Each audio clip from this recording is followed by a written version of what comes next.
కుంభరాశి మిత్రులారా, మీరు ధనిష్ఠా నక్షత్రం 3-4 పాదములు, శతభిష నక్షత్రం మరియు పూర్వభాద్ర నక్షత్రం 1-2-3 పాదాలకి జన్మించిన మీరు కుంభరాశి వారుగా పరిగణించబడుతున్నారు.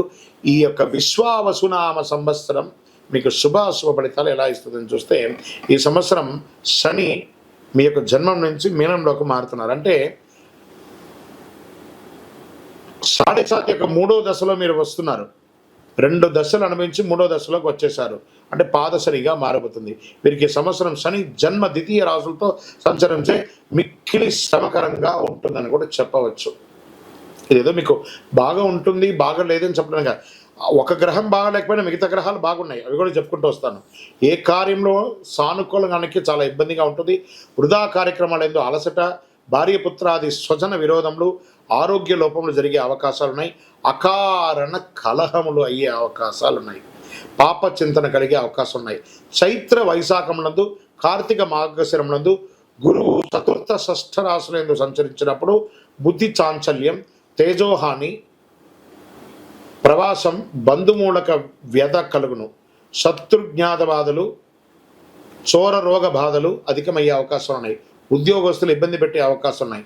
మిగిలిన సమయం అంతా కూడా పంచమ గురువు అయినందున చాలా వరకు పరిస్థితులు అనుకూలించే గురు భగవానుడు అనుకూలంగా కలిగిస్తున్నాడు. మీకు పుత్రవృద్ధి, సుజనత్వం, ప్రభు అనుకూలత, రాహు ద్వితీయ జన్మరాశుల్లోనూ, కేతువు సప్తమ అష్టమ రాశుల్లోనూ సంచరించే వృధా వ్యయం, వృధా వైరం, అధిక ప్రయాస కలుగుతుంది. భార్య భర్తల మధ్య కూడా కాస్త సఖ్యత లోపం అవుతుంది. స్వజన విరోధం, ఆరోగ్య లోపం, కళత్ర వర్గంలో పేచీలు, అన్నదమ్ముల మధ్యలో విపరీతమైనటువంటి పేచీలు, గొడవలు ఏర్పడే అవకాశాలు ఉన్నాయి. ఆఖరికి విడిపోయే అవకాశాలు కూడా ఉన్నాయి. ఇది భయపెట్టడానికి చెప్పట్లేదు, నిజాన్ని చెప్తున్నాను. చైత్ర వైశాఖ మార్గశిర పశ్చిమాసనందు కొంత అనుకూలం వస్తుంది. ఆషాఢ శ్రావణ భాద్రపదములందు అధికంగా జాగ్రత్తగా ఉండవలసినటువంటి అన్ని రంగాల వారికి, ఉద్యోగ, వృత్తి, వ్యాపార, విద్యార్థి, స్త్రీ పురుషులు అన్ని వారు కూడా జాగ్రత్త సుమి. 2025-26 ఇది మీరు ప్రతి క్షణం అనుకూలంగా ఉండేటువంటి ఒక సంవత్సరం అని కూడా చెప్పచ్చు.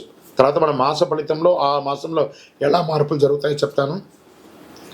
ఓవరాల్ 45% అనుకూలం, 55% ప్రతికూలం.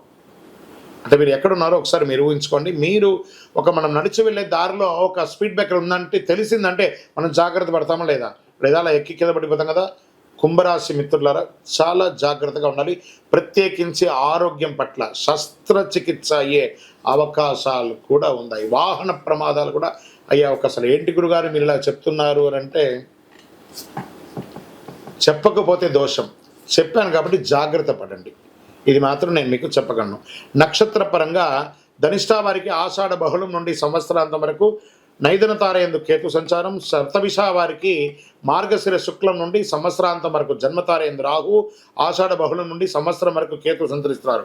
పూర్వభాద్ర వారికి సంవత్సరారంభం నుండి వైశాఖ పూర్వార్థం వరకు, తిరిగి భాద్రపద బహుళం నుండి మాఘ పూర్వభద్రం వరకు జన్మతారయందు శని, సంవత్సరారంభం నుండి కార్తీక బహుళ వరకు జన్మతారయందు రాహు సంచరిస్తున్నారు.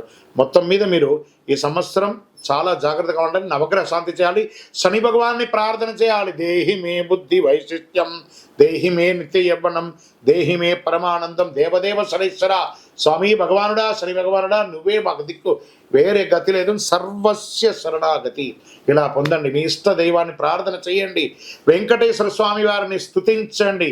ఏదైనా ఒక దీక్ష తీసుకోండి, ఆధ్యాత్మిక దీక్ష తీసుకొని ఆధ్యాత్మిక చింతనతో ప్రవర్తించండి. 7 అనే ఒక సంఖ్య, 9 అనే ఒక సంఖ్య మీకు కలిసి వస్తుంది. బ్రౌన్ కలర్, బ్లూ కలర్ ఎక్కువ ధరించండి. చెప్పులు పేదవాళ్ళకి దానం ఇవ్వండి. 9 అనే ఒక సంఖ్య గల నలుపు చెప్పుల్ని పేదవాళ్ళకి దానం ఇవ్వండి. ఒక గొడుగు ఇవ్వండి, నల్లటి గొడుగునివ్వండి. చలివేంద్రాలు ఏర్పాటు చేయండి, మజ్జిగ చేయండి. 10 మంది వాళ్ళ యొక్క మనస్సు, కడుపు చల్లబడేటప్పుడు ఆ ఆశీర్వాదం మిమ్మల్ని కాపాడుతుంది. మీ వయస్సు ఎంత ఉందో మీ నక్షత్రం రోజు ఇష్టదైవం దగ్గరపై అన్ని దీపాలు వెలిగించండి. ఇంకను సకల దోషాలు తొలగి ఆనందంగా ఉండడానికి ఈ యొక్క కరుంగాళి, అద్భుతమైనటువంటి అతి శక్తివంతమైనటువంటి కరుంగాళి మాలను ధరించండి. విజయోస్తు.